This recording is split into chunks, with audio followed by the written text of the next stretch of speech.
Déjeme ampliarle la información de lo que más temprano le decíamos sobre la información del Financial Times de Reino Unido, titulada México se arriesga a la ira de Trump con los envíos de petróleo a Cuba.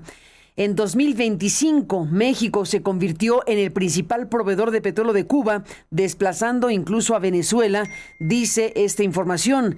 Se calcula que el año pasado México envió a Cuba un promedio de 12,284 barriles de crudo por día, es decir, el 44% de lo recibido por Cuba.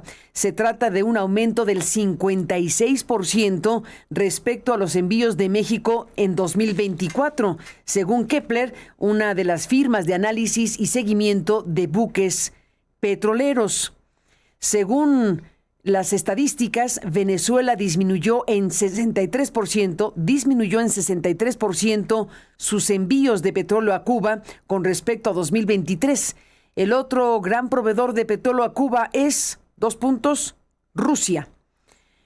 Pemex subsidió el envío de al menos 10 millones de barriles de petróleo a Cuba en los 2 últimos años del gobierno de López Obrador, dice un reporte de Mexicanos contra la Corrupción y la Impunidad publicado en diciembre de 2025.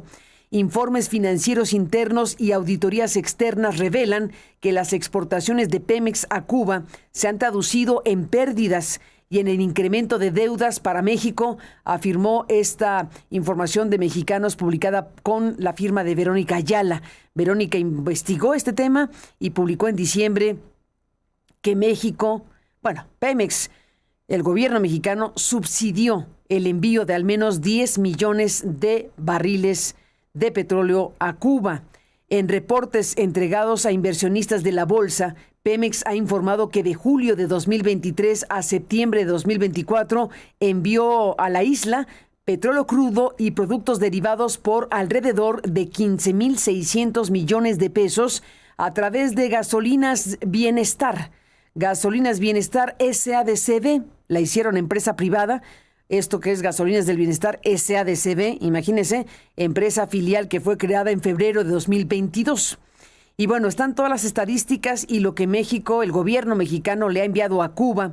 El año siguiente de haber sido creada, Gasolinas del Bienestar ejecutó un contrato suscrito con Pemex, exploración y producción para comprarle el petróleo crudo que luego envió a Cuba. Al cierre de este primer año de operaciones, Gasolinas del Bienestar reportó que sus ventas a Cuba habían ascendido a 6,288 millones de pesos, monto casi idéntico a su costo en ventas. Es decir, le regalamos la gasolina a Cuba, en pocas palabras. Eso arrojó que su utilidad fuera marginal.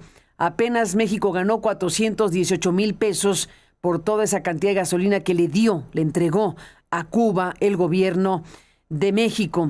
Tras el pago de impuestos, gastos adicionales y otros elementos financieros, Gasolinas del Bienestar cerró su primer año con pérdidas netas. Perdió de manera neta Gasolinas del Bienestar, pues sí, imagínense. En sus estados financieros correspondientes a 2023, la filial de Pemex, encargada de enviar petróleo a Cuba, reportó que su capital contable sumaba apenas una cifra de 149 millones de pesos, mientras que sus pasivos ascendían a 5,836 millones de pesos, representando las obligaciones adquiridas, tales como deudas y compromisos financieros. Así que bueno, pues estamos hablando de un panorama relacionado con petróleos mexicanos, con lo que le ha entregado México a Cuba y con las informaciones que ha publicado el Financial Times y lo que estamos recuperando de la investigación de Verónica Ayala en Mexicanos contra la Corrupción e Impunidad, nos da muy buena pista de la dimensión de esta, llamémosle, colaboración de México al gobierno régimen de Díaz-Canel y de el gobierno cubano. Vamos a ver qué sucede con esto, porque el planteamiento que hace el Financial Times desde el Reino Unido es que México se arriesga a la ira de Trump con los envíos de petróleo a Cuba. Bueno, pues con este gigante convertido en ogro que pues está dominando al mundo de esta manera y actuando como lo hace con Venezuela, bien a bien no sabemos qué pueda pensar o hacer respecto a México, que es una de las grandes interrogantes en estos precisos momentos, con el tema del petróleo y Cuba, con el tema del crimen organizado, con el tema de que la presidenta y el gobierno mexicano han colaborado como nunca, dice Trump, con Estados Unidos, pero que quien gobierna México y controla México son los cárteles de las drogas. Todo esto que es un cóctel de declaraciones y de señalamiento respecto a México dejan las preguntas abiertas de qué puede venir en la relación de Estados Unidos con México en todo este contexto, y se le agrega el elemento que el Financial Times pone a la mesa con que si esto va a despertar o no la ira de Trump por ser México el país que ha desplazado a Venezuela como el principal proveedor de petróleo a Cuba.